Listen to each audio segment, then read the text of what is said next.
आउज़ुबिल्लाहिमिनश्शैतानिर्रजीम बिस्मिल्लाहिर्रहमानिर्रहीम। अस्सलाम वालेकुम व्यूअर्स। जी लास्ट वीडियो में हमने CS 101 के पास्ट पेपर्स के 54 क्वेश्चन जो थे वो कवर कर लिए थे। आज हमने 55 क्वेश्चन से स्टार्ट करना है। अच्छा, अब आपको यहाँ से मैं बता दूँ कि एक्सेल और MS वर्ड से जो क्वेश्चन आते हैं वो किस तरह के क्वेश्चन आते हैं। ये क्वेश्चन आया हुआ है, इससे आप देख लें कि क्वेश्चन है how to create some function and maximum formula in Excel. एक तो आप बात याद रखें, फंक्शन की बात हो या फार्मूला की बात हो, ये दोनों सेम ही चीज़ होती हैं। हम फार्मूला को ही फंक्शन बोलते हैं, ठीक है। जो सम है ना, ठीक है, सम है, मैक्सिमम है, मिनिमम है, मल्टीप्लिकेशन है, इन सब को फंक्शन बोलते हैं। और इनके जो फार्मूलाज होते हैं उनको फार्मूला बोलते हैं। तो वो कहते हैं ये किस तरह हम क्रिएट कर सकते हैं। सिंपल जो है, हमने क्या करनी है, जिन दो अमाउंट का या दो हमारे पास क्वांटिटी हैं, क्वांटिटी ए है, क्वांटिटी बी है। ए में 10 अगर हमारी है वो क्वांटिटी, बी में 20 है, उन दोनों का हम सम करना चाहते हैं। तो तीसरे किसी भी सेल में हम सम इक्वल लिख के, ठीक है, सम लगा के उसका फार्मूला लगा सकते हैं। इसी तरह मैक्सिमम का फार्मूला जो होता है वो यही होता है कि किसी भी अगर एक्सेल के अंदर आपके पास इस तरह रोज़ में एक क्वांटिटी यहाँ पे लिखी है, एक यहाँ पे, इन दोनों का आप सम लेना चाहते हैं तो यहाँ पर आप फार्मूला लगाएंगे सम, ठीक है, और फिर ब्रैकेट के अंदर इन दोनों रकमों को सिलेक्ट करेंगे, ब्रैकेट ऑफ करेंगे, एंटर प्रेस करेंगे तो ये आपका सम निकल आएगा। सिमिलरली आपने ना इसका मैक्सिमम मालूम करना है। अगर इन दो रकमें हैं, इन दोनों में से मैक्सिमम कौन सी है तो आपने इक्वल लिखना है, फिर कैपिटल लेटर में मैक्सिमम लिखना है, फिर आगे इन दोनों अमाउंट को सिलेक्ट करके ब्रैकेट ऑफ कर देनी है, इंटर प्रेस करेंगे तो वो आपको मैक्सिमम दे देगा। तो इसी को ही फार्मूला सम फंक्शन भी बोलते हैं, मैक्सिमम फार्मूला भी बोलते हैं। सम फंक्शन क्या करता है, इसका काम क्या है, ये वो सम का फार्मूला है जो हमें MS एक्सेल में दी हुई क्वांटिटीज़ को का जो सम है, जमा जो है वो देता है, ठीक है, जमा करके ये वैल्यूज़ को देता है। तो इस तरह के आपने तमाम जो फंक्शन है ना वो याद कर लेने हैं, सम का भी, मिनिमम का भी, मैक्सिमम का भी, एवरेज का भी। तो इस तरह का एक आपका 5 नंबर का क्वेश्चन आएगा। ये आया हुआ है, ज़रूरी नहीं है कि नेक्स्ट टाइम भी सम पे ही आया, हो सकता है वो एवरेज पे दे दे, किसी और फंक्शन पे दे दे। जो सारे फंक्शन है वो आपको MS एक्सेल के ऊपर करने आने चाहिए। उस पर आप ट्यूटोरियल देख लें कि MS Excel formulas, how to use MS Excel formulas, Urdu में ट्यूटोरियल देख लें, आपको ये फार्मूलाज लगाने आ जाए। आगे क्या है, what is sheet in MS Excel. अच्छा, आप जब MS एक्सेल ओपन करते हैं, ठीक है, ये इस तरह आपके सामने MS एक्सेल ओपन होती है तो यहाँ पर आपके पास ना वो बनी होता है टेबल पूरी एक, ठीक है, वर्कशीट नज़र आ रही होती है, इसको वर्कशीट बोलते हैं। लेकिन ये वर्कशीट पूरे एक्सेल में एक नहीं होती, नीचे लिखा होता है वर्कशीट 1, शीट 2, शीट 3। अगर 1 पे क्लिक करेंगे तो इस तरह की एक पूरी शीट ओपन होगी। दूसरी शीट आप चाहते हैं तो दूसरी शीट पे क्लिक करें, आपके पास दूसरी शीट ओपन हो जाएगी, ठीक है, अगर ज़्यादा डेटा है तो। इस तरह ही इसको बोलते हैं वर्कशीट, जहाँ पर आप डेटा एंटर भी कर सकते हैं, लिख भी सकते हैं। वहाँ पर आप सम, एवरेज, मल्टीप्लिकेशन, मैक्सिमम, मिनिमम का कोई भी फार्मूला लगा के अपनी कैलकुलेशन भी कर सकते हैं। नेक्स्ट है व्हाट इज़ स्पेवेयर। स्पेवेयर जो होता है ये एक, आप कह रहे हैं कि जो सॉफ्टवेयर होता है, ठीक है, लेकिन इसका जो बिहेवियर है ना वो मलेशियस है, ठीक है। मलेशियस का मतलब यही है कि ये जिस तरह वायरस एक फैलता है ना, इस तरह ये स्पेवेयर जो होता है ये भी आपके सॉफ्टवेयर, ये एक ऐसा सॉफ्टवेयर है जो आपके इंफॉर्मेशन और जो कंप्यूटर उसका नुकसान पहुँचाता है। सॉफ्टवेयर जो है, स्पेवेयर जो है, ये एक सॉफ्टवेयर है with malicious behaviour that aims to get the information.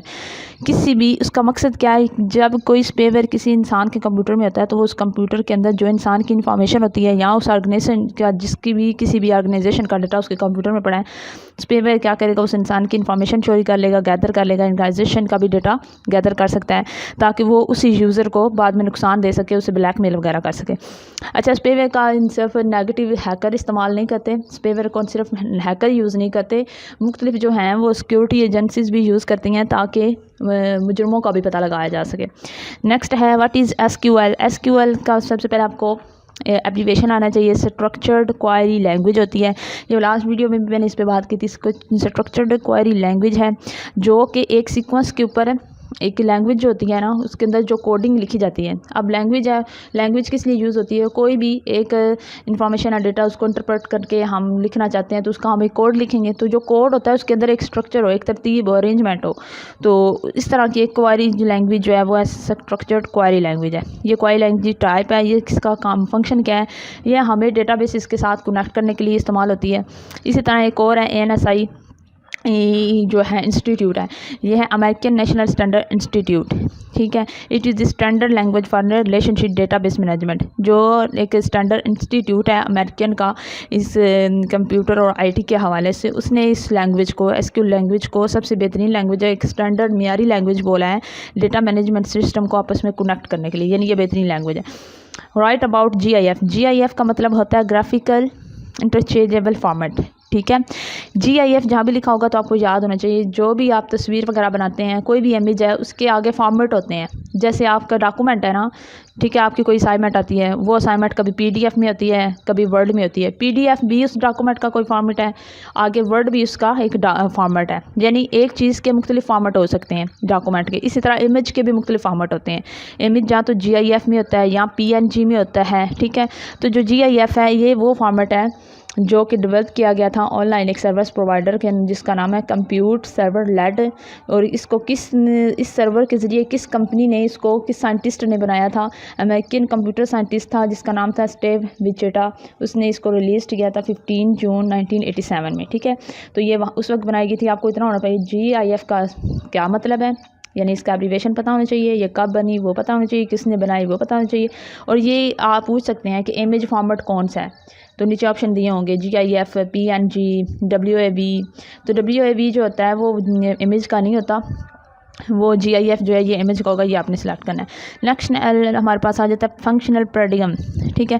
Paradigm जो है ये एक प्रोग्राम होता है जो कि एक पूरा हमें इनपुट से, जहाँ पे हम अपनी मर्ज़ी का इनपुट कोई भी डेटा डाल सकते हैं और वहाँ से कोई भी आउटपुट के तौर पर डेटा निकाल सकते हैं। जो मैथमेटिशियन है वो इस पैराडिग्म को क्या बोलते हैं कि ये एक फंक्शन है जिसको हम अपनी मर्ज़ी से चला सकते हैं। What is the reason this approach is called the functional paradigm, ठीक है। पैराडिग्म वो प्रोग्राम होता है जिसमें हम अपनी मर्ज़ी से कोई भी इनपुट करके या आउटपुट लेके फंक्शन उससे फंक्शन ले सकते हैं, इसलिए इसे फंक्शनल पैराडिग्म बोलते हैं। इसके मुताबिक अगर हम शॉर्टली बताएं तो प्रोग्रामिंग जो प्रोसेस होता है, जिसको हम ड्यूरिंग प्रोग्रामिंग के दौरान अगर हम उस प्रोग्रामिंग के अंदर अपनी मर्ज़ी से इनपुट डेटा करना चाहते हैं या आउटपुट लेना चाहते हैं, तो फंक्शनल पैराडिग्म जो होता है वो यूज़ किया जाता है ताकि हम अपनी मर्ज़ी से आउटपुट ले सकें।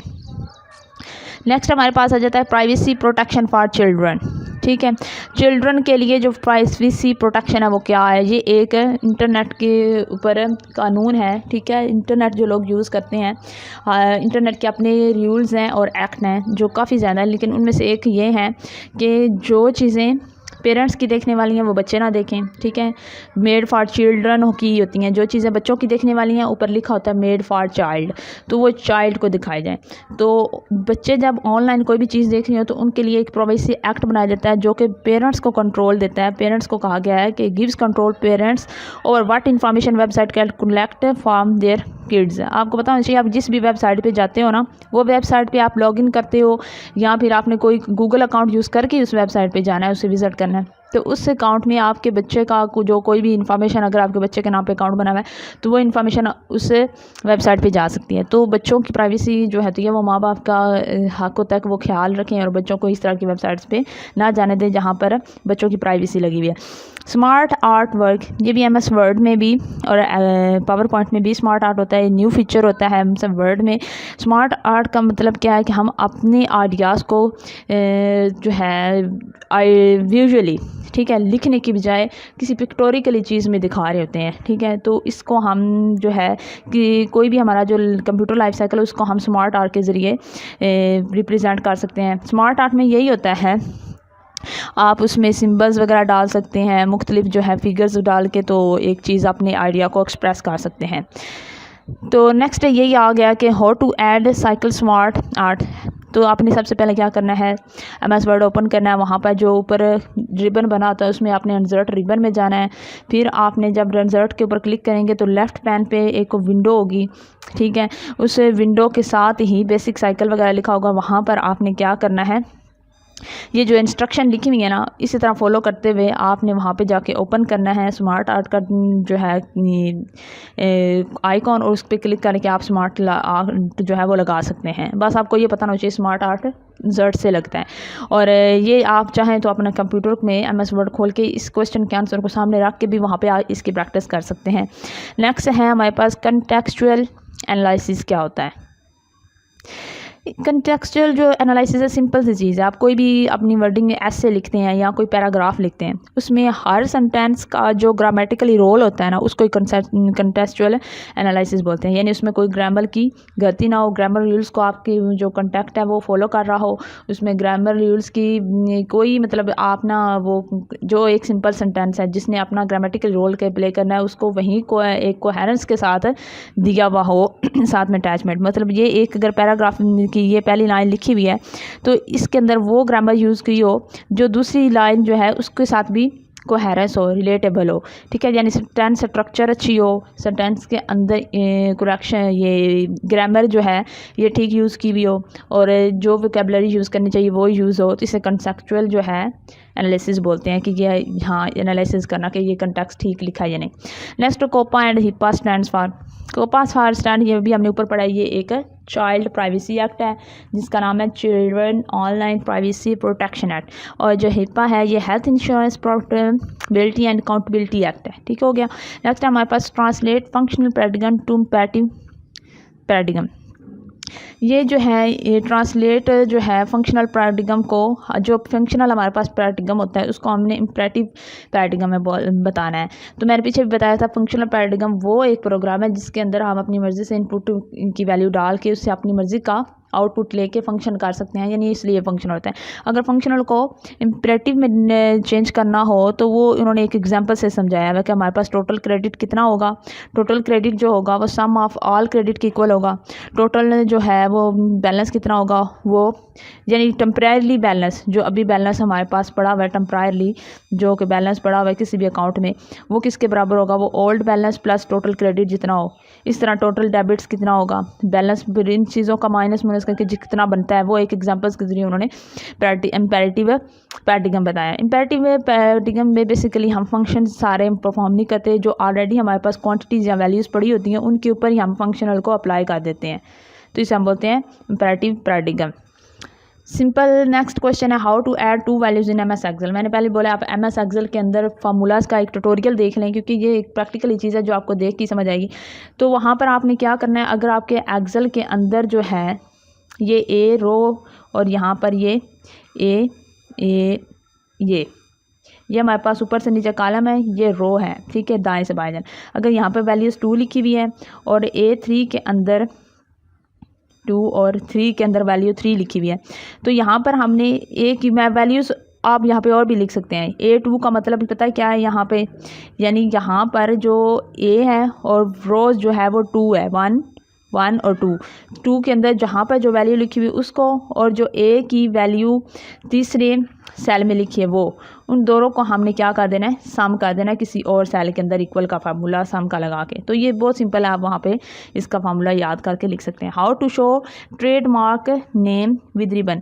अब जो हमारे पास वर्ड है MS वर्ड के ऊपर जो भी रिबन है, जो मेन होम का रिबन है, सबका रिबन, उसके ऊपर हम ट्रेड मार्क का जो है रिबन वो किस तरह शो कर सकते हैं। सबसे पहले हमने क्या करना है, इंसर्ट टैब को ओपन करना है MS वर्ड में, ठीक है।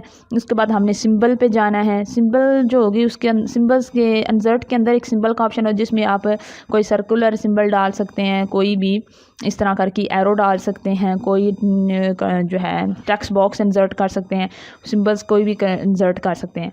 तो जो है उसके अंदर ही ट्रेडमार्क कॉपीराइट का एक सिंबल होता है, ठीक है। ट्रेड इस तरह कॉपीराइट का होता है ना, ये C और गोल इस तरह कॉपीराइट का एक सिंबल होता है, और ट्रेडमार्क का भी सिंबल होता है। वहाँ पे उन सिंबल्स पे क्लिक करेंगे तो आप अपने जो है डॉक्यूमेंट के अंदर वो इंसर्ट कर सकते हैं, बिल्कुल सिंपल है। Write to font from font group. अब MS वर्ड में जाएं, होम रिबन के अंदर फॉन्ट का भी ऑप्शन है। तो फॉन्ट के अंदर कौन कौन सी फॉन्ट है जो अपनी इस टेक्स्ट के ऊपर आप अप्लाई कर सकते हैं जो कि व्यू हो। तो आपको पता है आप अपनी असाइनमेंट भी टाइम्स न्यू रोमन्स में आपको एडवाइस की जाती है कि बनाएं, आपके ये होना चाहिए। तो ये 3 नाम आप याद कर लें, कैम्ब्रिया है, रियल है, टाइम्स न्यू रोमन है, इसके अलावा कैब्री भी है एक, ठीक है, एरियल बोल्ड है, ये सारे जो हैं ये फॉन्ट्स के नाम है। नेक्स्ट हमारे पास SMTP and first electronic message क्या है। तो याद रखें simple mail transfer protocol scenario. अच्छा आप देखें, आप एक सिम से मैसेज करते हैं, किसी दूसरी सिम पे चला जाता है, जिस सिम पे आप मैसेज कर रहे हैं, जिस नंबर पे मैसेज कर रहे हैं, ठीक है।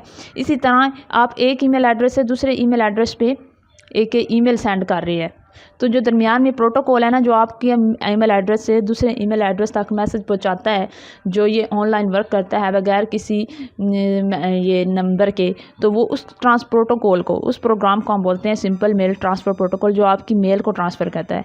ठीक है, ये किसके लिए? टेक्स्ट मैसेज के लिए हम लोग सेंड करते हैं। और सबसे पहले सिंपल मेल ट्रांसफ़र प्रोटोकॉल यानी सबसे पहले इलेक्ट्रॉनिक मैसेज का मतलब है in the form of email. जो मैसेज सेंड किया गया था वो कब किया गया था?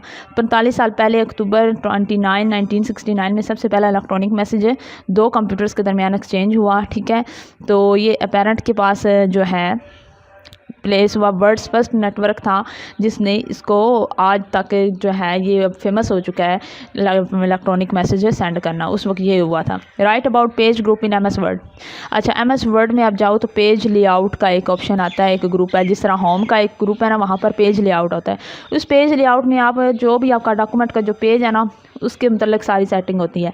यानी उसके अंदर आप पेज के पीछे ये, पेज के ऊपर ये वाले लगा सकते हैं, हेडर फुटर लगा सकते हैं। ठीक है, वाटर मार्क लगा सकते हैं। पेज को बैकग्राउंड कलर कौन सा देना है, वाइट है इस का बैकग्राउंड, वो लगा सकते हैं। पेज को अपने ब्लैंक करना है, वो लगा सकते हैं। पेज के ऊपर कवर पेज लगाना है, वो लगा सकते हैं। ठीक है, इसके ऊपर आप कुछ भी पेज की जो भी पेज को बॉर्डर देने हैं वो लगा सकते हैं। तो वो पेज ग्रुप का ये काम है, जहाँ पे आप पेज की सेटिंग करते हैं। उसकी ओरिएंटेशन कौन सी होनी चाहिए, लैंडस्केप या फिर दूसरी पोर्ट्रेट, वो भी कर सकते हैं। नेक्स्ट है right and use and syntax of query in MSSS। MSSS के अंदर क्वेरी का क्या मकसद है? याद रखें, MSSS भी MS एक्सेल की तरह एक शीट के तौर पर काम करता है। उसके अंदर टेबल बने होते हैं। टेबल के अंदर जो ये डिब्बे हैं इसको फील्ड बोलते हैं, और इस फील्ड के अंदर जो हम डेटा लिखेंगे वही हमारी क्वेरी होती है। ठीक है, जो इस टेबल के अंदर हम डेटा किसी भी एक फील्ड के अंदर, ये एक फील्ड है ना, इस एक फील्ड के अंदर जो हम डेटा लिखेंगे वो इसकी क्वेरी कहलाता है। सिंटैक्सा इन MSSS क्या होता है? सिंटैक्सा जो है ये MSSS के अंदर जो टेबल बना होता है, जहाँ पर हमने अपना काम करना, उसके अंदर जो भी हम अपना डेटा लिखते हैं, सेट करते हैं, उसकी अरेंजमेंट को सिंटैक्स बोलते हैं। यानी डेटा मैंने अगर 1 2 3 लिखा है तो ये अरेंजमेंट में है। 5 4 3 2 लिखा तो ये डिसअरेंजमेंट है। अगर अरेंजमेंट के साथ मैं अगर डेटा लिखती हूँ तो वो डेटा की सिंटैक्स इन MSSS कहलाता है। तो ये यहाँ पे बात लिखी हुई है। नेक्स्ट हमारे पास आ जाता है ALU फंक्शन। क्या होता है? ALU बहुत ही इंपॉर्टेंट जो है CPU का यूनिट है, जिसे अर्थमेटिक एंड लॉजिक यूनिट बोलते हैं। इसमें कंप्यूटर का हार्डवेयर का वो सिस्टम है, वो हार्डवेयर या सॉफ्टवेयर कंप्यूटर का पार्ट जो कि हमें कंप्यूटर के अंदर सम देता है, मल्टीप्लिकेशन देता है, आगे उसके अंदर से हमें ये सम करके ना सारी चीज़ों का, और मल्टीप्लिकेशन होता है, मिनिमम मैक्सिमम मालूम करने की हेल्प करता है, जो हार्डवेयर में मौजूद होता है, उन्हें हम बोलते हैं ALU। और इसमें जो लॉजिक गेट्स भी इंक्लूड है, जैसे एंड है, नॉट है, और है, XOR। ये आपके बिट टर्म में लॉजिक गेट्स का एक चैप्टर है छोटा सा, उधर से आप देख सकते हैं कि लॉजिक गेट्स क्या होते हैं। तो इसके फंक्शन को परफॉर्म करके जो लॉजिकली एग्जैक्ट आंसर आना चाहिए मैथमेटिकली, वो आंसर हमें यहाँ से मिलता है। तो नेक्स्ट हमारे पास आता है computer negative impact on health. ठीक है, याद रखिएगा, कंप्यूटर का एक चैप्टर है आपके फाइनल टर्म के अंदर, एक ये चैप्टर इंक्लूड है CS इम्पैक्ट ऑन सोसाइटी। उसके अंदर से कोई भी एक इम्पैक्ट उठा के वो आपको फाइनल टर्म में 3 या 5 नंबर के क्वेश्चन में देंगे, जिसमें उन्होंने या तो कंप्यूटर के नेगेटिव इम्पैक्ट ऑन हेल्थ पूछा होगा, या सोसाइटी पूछा होगा, या फिर चिल्ड्रन के ऊपर इफेक्ट पूछा होगा। तो वो आपने ये नेगेटिव इफेक्ट याद रखने हैं। तो कंप्यूटर के हमें पता है हेल्थ के ऊपर कौन कौन से इफेक्ट हैं। कंप्यूटर रिस्ट, यानी टाइपिंग ज़्यादा कर करके हाथ की उंगलियाँ थक जाती हैं। ये जो रिस्ट होती हैं, कलाई होती हैं, इनकी बीमारियाँ लग जाती हैं, तो हैंड के अंदर इशू आ सकते हैं। आई साइट वीक हो जाती है। ज़्यादा कंप्यूटर यूज़ करने से हमारे कानों के पर्दों पर और हमारे दिमाग पर जो है वो असर होता है। तो ये याद रखना है आप लोगों ने, ये चीज़ें ये जो है ये, और ये जो रेडिएशन इनके अंदर से निकलती है वो हमारे दिमाग को, हमारी आँखों को, हमारे इम्यून सिस्टम को वीक कर रही हैं। इम्पेरेटिव पैराडिगम, मेरे ख्याल में ये पिछली वीडियो में भी मैंने समझा दिया था। इम्पेरेटिव पैराडिगम जो है ये जो प्रोग्रामिंग लैंग्वेज है कंप्यूटर की, उनको उनकी क्लासिफिकेशन करने के लिए यूज़ होता है। ठीक है, यानी पहले हाई लेवल पे कौन सी लैंग्वेज रखनी चाहिए, कौन सी बेहतरीन है, फिर उसके बाद कौन सी बेहतरीन है, उसके बाद कौन सी, ये एक तरतीब है, एक क्लासीफाइंग की हुई है कि कौन सी लैंग्वेज किस प्रोग्राम के लिए सूटेबल है, कौन सी लैंग्वेज को किस प्रोग्राम के लिए हमने इस्तेमाल करना है, और कौन सी प्रोग्राम के लिए कौन सी लैंग्वेज इस्तेमाल होनी चाहिए। तो ये एक स्केल होता है जो हम इस्तेमाल करते हैं। ठीक है। ये अगर हम रियलिटी में देखें, डेवलपमेंट ऑफ प्रोग्रामिंग लैंग्वेज जो है वो एक प्रोग्रेसिव है, बहुत ज़्यादा डेवलपमेंटल प्रोसेस नहीं है, यानी इतना तरक्की की भी नहीं है। अभी हमारे पास और प्रोग्रामिंग लैंग्वेज के सॉफ्टवेयर बनाने की ज़रूरत है। तो ये जो पैराडिग्म है इस चीज़ को सारा जो है ओवरऑल कवर करता है। कंपाइलर और editor come under which software? अच्छा, कंपाइलर और एडिटर है ये इस कौन से सॉफ्टवेयर है? याद रखें, सॉफ्टवेयर की दो इकसाम होती हैं, एक सिस्टम सॉफ्टवेयर होता है, एक एप्लीकेशन सॉफ्टवेयर होता है। ठीक है, अब इनकी आपको फ़र्क महसूस होना चाहिए। जो सिस्टम सॉफ्टवेयर होते हैं वो सिस्टम के साथ अटैच होते हैं ऑलरेडी परमानेंट, जैसे कंपाइलर है, एडिटर है। और जो एप्लीकेशन सॉफ्टवेयर होते हैं वो हम खुद कोई भी ऐप जो हम खुद इंस्टॉल करते हैं, जैसे MS वर्ड है, MS एक्सेल है, ये एप्लीकेशन ऐप में सॉफ्टवेयर है। तो ये दोनों क्या हैं? कंपाइलर और एडिटर सिस्टम सॉफ्टवेयर है। आगे black box testing is also known as, black box से जो टेस्टिंग है इसको हम स्पेसिफिकेशन बेस्ड टेस्टिंग बोलते हैं। यानी ये जो टेस्टिंग वाला प्रोसीजर है ये कोई एक स्पेसिफिक टास्क को ही हमें टेस्ट करके देगा। नेक्स्ट आ जाता है the amount of paper in American used in a layer is about. ये MCQs है, ये भी आपका मिड टर्म से आया हुआ है कि अमेरिका ने जो पेपर की अमाउंट यूज़ की थी एक साल के अंदर वो कितनी है। तो उन्होंने कहा है कि US ने क्या किया था, 700 पाउंड से जो है पेपर वो एवरीवेयर, यानी एवरी ईयर वो जो है कितना पेपर यूज़ करता है, 700 पाउंड। ठीक है, that's the highest paper use figure for capita world wide. और उन्होंने ये वो सबसे ज़्यादा पेपर जो है यूज़ करने, पेपर की जो लेयर्स वगैरह हैं वो बनाने या पेपर बनाने में सबसे ज़्यादा यूज़ कहाँ है? अमेरिका में। राइट फुल फॉर्म ऑफ, अब इनकी फुल फॉर्म आपको पता होनी चाहिए। PLC, PI, EPIC, PLC, EPIC, PI ये आगे उन्होंने लिखा हुआ है programming logic control, EPI electronic privacy information centre, PI privacy international. तो ये आपने एब्रीवेशन कोशिश करें कि ज़्यादा से ज़्यादा याद करें। एब्रीवेशन भी निकाल लें, 4 से 5 नंबर आपकी इधर से भी आ जाएंगे। What is the major obstacle in developing programming system based on declarative paradigm? मैंने आपको पहले बताया है कि 2 तरह के पैराडिग्म है। ठीक है, एक इम्पेरेटिव है, ठीक है, एक है डिक्लेरेटिव। ये 2 पैराडिग्म है। इन दोनों का काम क्या है? प्रोग्रामिंग लैंग्वेज को डेवलप करना या ऐसे सॉफ्टवेयर बनाना जो प्रोग्रामिंग लैंग्वेज को डेवलप करते हों, या ऐसी प्रोग्रामिंग लैंग्वेज को डेवलप करने में हेल्प करना जो मुख्तलिफ सॉफ्टवेयर को बनाती हों। तो वो कहते हैं कि जो डिक्लेरेटिव पैराडिग्म बनाते हैं ना लैंग्वेज, ठीक है, उन लैंग्वेजेस का नुकसानात क्या है जो डिक्लेरेटिव पैराडिग्म से बनती हैं। तो उसका मेजर ऑब्स्टेकल क्या है? ये डिक्लेरेटिव पैराडिग्म के ऊपर जो बेस्ड हुई होती हैं लैंग्वेज, वो need for underline problem solving algorithm, यानी उसके अंदर वो एल्गोरिथम जो है वो मौजूद नहीं होता जो अंडरलाइन प्रॉब्लम को सॉल्व कर सके। तो ये उसका डिक्लेरेटिव है। 98 translation of Mnemonic address into internet compatible IP address is done during the communication over the internet which layer perform this task। मैंने आपको बताया था कि कंप्यूटर के अंदर मुख्तलिफ कंप्यूटर साइकिल की, इलेक्ट्रॉनिक साइकिल की लेयर्स हैं। उसमें हम लोगों ने 7 लेयर्स पढ़ी थी। उसमें से एप्लीकेशन लेयर का ये काम होता है कि वो mnemonic एड्रेस जो होता है, यानी वो एड्रेस जो ऐसे फिगर्स में न्यूमेरिकली लिखा होता है, ठीक है, जिसको कंप्यूटर अंडरस्टैंड करता है, जो कि किसी एक जगह से दूसरी जगह ट्रांसफ़र हो रहा है। ठीक है, यानी एक है आपका पास अपना कंप्यूटर, उस कंप्यूटर से आपने किसी दूसरे बंदे को ऑनलाइन चीज़ ट्रांसफ़र करनी। अब आपका जो कंप्यूटर है वो मेमोनिक एड्रेस को रीड करेगा और अगले बंदे के कंप्यूटर को IP एड्रेस को रीड करेगा, तब अपनी फ़ाइल उसको सेंड करेगा। तो ये काम कौन करती है? कंप्यूटर की एप्लीकेशन लेयर करती है, ताकि वो आगे वाले के कंप्यूटेबल IP एड्रेस से हो। तो ये कौन सी काम करेगी? एप्लीकेशन लेयर काम करेगी। वो नेक्स्ट है draw the conceptual layout of the following structure. अब ये जो फॉलोइंग स्ट्रक्चर उन्होंने दी हुई है, स्ट्रिक्ट का, स्किल रेटिंग का, अप्लाई का, अब ऊपर ये इस तरह इतना क्वेश्चन लिखा हुआ है। अब आपने इसका एक फ़्लो चार्ट ड्रॉ करना है। तो आपने इसको पेपर में कैसे ड्रा करेंगे? सबसे पहले आपने नीचे से MS वर्ड खोलना है। MS वर्ड में जाओगे, ऊपर से इंसर्ट में जाना है, इंसर्ट में जाके सिंबल्स में जाना है। सिंबल से आपने एरो और ये बॉक्स, रिटर्न बॉक्स वहाँ से लेके उनके अंदर ये एरो के ज़रिए ये लाइनें लगानी हैं और वहाँ पर टेक्स्ट बॉक्स इंसर्ट करके इनके अंदर ये चीज़ें लिखनी है। फिर सबको कॉपी करके अपने आंसर के अंदर जाकर पेस्ट करना है। तो आपको पता होना चाहिए कि यहाँ पे स्ट्रिक्ट क्या है, चार्ट नेम जो है 25 है, इंटेल एज फ्लॉट है, स्किल रेटिंग जो है वो एम्प्लॉय है। तो आपने इस तरह करके ये रट्टा लगा लेना, कोई भी चीज़ आए तो इस तरह आपने इसको लिख लेना है, क्योंकि इसके पीछे एक पूरी कंप्यूटर साइंस है, वो यहाँ पर आपको समझ नहीं आएगी। नेक्स्ट आ जाता है हाउ मैनी। ये आया भी तो एक नंबर का आएगा या 2 नंबर का आएगा। How many editing commands group have in home ribbon list 3। अच्छा जी, बहुत आसान सी है कि अगर आपका MS वर्ड है, देखें MS वर्ड से कितने ज़्यादा शार्ट क्वेश्चन आ रहे हैं, आप इजीली जो है A ग्रेड ले सकते हैं CS 101 में, अगर आप MS वर्ड का ट्यूटोरियल देख के अच्छे से उसकी जो है प्रैक्टिस कर लें। वो कह रहे हैं कि जो MS वर्ड है उसका जो होम पहला रिबन होता है, उसके अंदर जो 3 कमांड है ग्रुप के नाम है वो लिखें। उसके अंदर फाइंड भी होता है, प्लेस भी होता है और सिलेक्ट होता है। ये कमांड है, बाकी जो है वो सब ग्रुप है। इन कमांड के आपने, ये एडिटिंग कमांड है, यानी अगर कोई आपने टेक्स्ट में ऑलरेडी चीज़ लिखी हुई है, उसमें आपने कोई एक वर्ड सर्च करना है, वो फाइंड पे जा करेंगे। अगर एक वर्ड आपने कहीं लिखा हुआ है किसी लाइन में, उसको आप किसी और वर्ड से रिप्लेस करना चाहते हैं तो रिप्लेस भी कर सकते हैं। अगर आपने सिलेक्ट करना है कोई टेक्स्ट तो सिलेक्ट भी कर सकते हैं। ये एडिटिंग कमांड है, यानी जो ऑलरेडी टेक्स्ट लिखा हुआ है उसको एडिट करने की। Dash is any drawback of using matching machine geometric characteristics technique for recognize image in image processing, justify your answer with 2 example।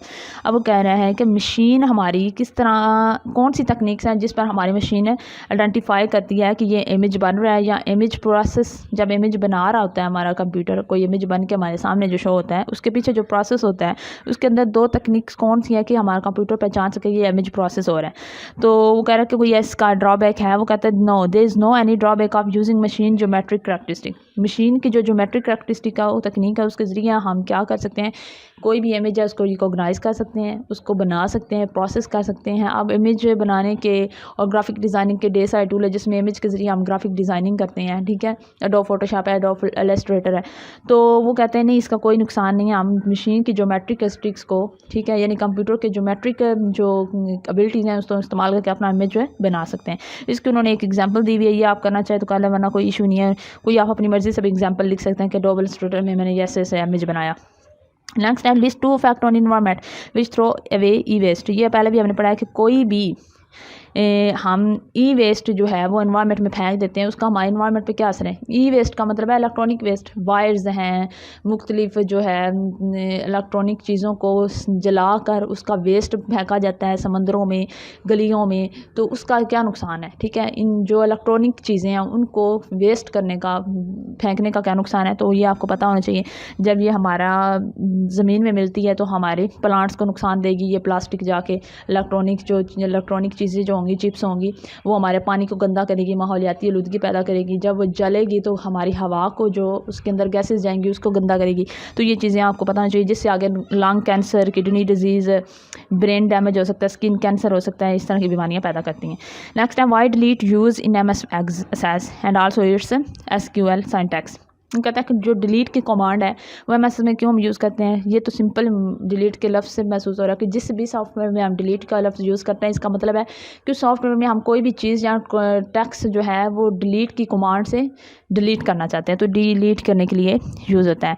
और अगर SQL सिंटैक्स का यूज़ करना है तो इसका मतलब MSSS में क्या होगा कि हमने जो MSSS के अंदर जो हमारा टेबल है उसके अंदर कोई भी डेटा लिखा हुआ है, उस डेटा को हम सारे डेटा को डिलीट नहीं करना चाहते। कोई एक स्पेसिफिक क्राइटेरिया जहाँ पर कोई डेटा है जिसको हम डिलीट करना चाहते हैं वो अननेसेसरी है, तो हम वहाँ पर SQL सिंटैक्स की क्वेरी लगा के, फार्मूला लगा के, वहाँ से जाके उसे जो डेटा है स्पेसिफिक डेटा को डिलीट फ्रॉम टेबल कर सकते हैं।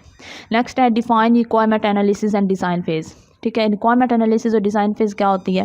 ये जो लाइफ साइकिल है ना हमारे पास सॉफ्टवेयर बनाने का, जो लाइफ साइकिल है, कोई भी हम सॉफ्टवेयर जब बिल्ड कर रहे होते हैं उसको डिज़ाइन करते हैं, उसकी लेयर्स बनाते हैं, फिर एनालिसिस करते हैं, फिर इंटरप्रेटर करते हैं और एंड पे वो रन करते हैं। तो उसकी जो द रिक्वायरमेंट एनालिसिस और डिज़ाइन फेज़ है उसका काम आपने बताना है। जो रिक्वायरमेंट एनालिसिस होती है इसमें हम ये देखते हैं कि जो हम सॉफ्टवेयर बना रहे हैं क्या वो उसके अंदर वो सारी चीज़ें हमने डाल दी हैं जो बाद में हम रन कर सकें। ठीक है, उसमें वो सारी चीज़ें ठीक डाली हैं, लॉजिक यूनिट्स हैं या अर्थमेटिक यूनिट्स हैं, या फिर जो भी हमने उसके अंदर कमांड डाली है वो बाद में रन करेगी या नहीं, यानी वो कंप्लीट है या नहीं, ये एनालिसिस कहलाता है।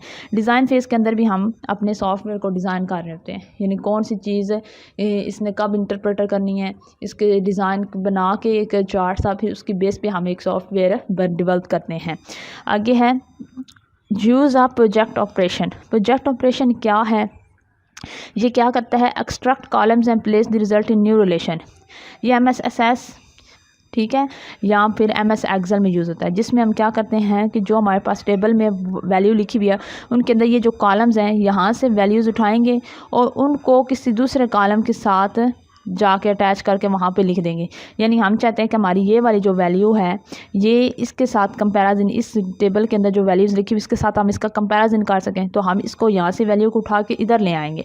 तो ये क्या होता है, ये प्रोजेक्ट ऑपरेशन होता है जिसमें हम वैल्यूज़ को यहाँ से एक्सट्रैक्ट करते हैं और उठा के यहाँ लेके आते हैं ताकि हम कंपैरिजन कर सकें, दो वैल्यू का न्यू रिलेशन बना सकें।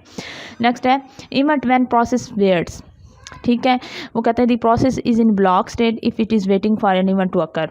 हमने कोई प्रोसेस शुरू किया हुआ है किसी चीज़ को एग्जीक्यूट करने के लिए, रन करने के लिए, या डाउनलोड हो रही है हमारी कोई चीज़ और डाउनलोड होते हुए वो रुक गई है, तो इसका मतलब अगर वो रुक गई है तो इसका मतलब यही है कि वो कोई खास चीज़ का इवेंट के होने का वेट कर रही है कि वो चीज़ हो तो मैं हूँ। जैसे आप कोई चीज़ डाउनलोड कर रहे हैं, आप इंटरनेट पैकेज लगाते हो, ठीक है, जैसे आप इंटरनेट पैकेज लगाते हो तो डाउनलोड चीज़ हो जाती है, लेकिन अक्सर होता है कि डाउनलोड होते हुए वो आधी होती है डाउनलोड, फिर डाउनलोड नहीं होती, रुक जाती है जी, पता चल रहा है कि आपका वो पैकेज ही ख़त्म हो गया, MBs ही ख़त्म हो गए। तो फिर वो डाउनलोड क्यों रुक जाती है, क्योंकि वो MBs के आने का वेट कर रही है। तो प्रोसेस वेट्स का मतलब यही होता है कि जब एक कंप्यूटर के अंदर भी ऐसे ही कुछ ऐसे प्रोसेस होते हैं जो किसी के स्पेसिफिक और इवेंट के होने का इंतज़ार कर रहे थे कि वो हो तो तब हम कंप्लीट हो, क्योंकि कुछ प्रोसेस किसी इवेंट के बगैर कंप्लीट नहीं होते।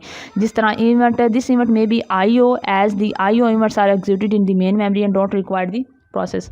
जिससे कुछ जो होते हैं इंटरनल ऑपरेशन के अंदर इवेंट मौजूद होते हैं, उनको प्रोसेस के बगैर, उनको प्रोसेस की ज़रूरत नहीं होती, इवेंट खुद ब खुद अकर हो जाता है, लेकिन प्रोसेस को इवेंट के अकर होने का वेट होता है।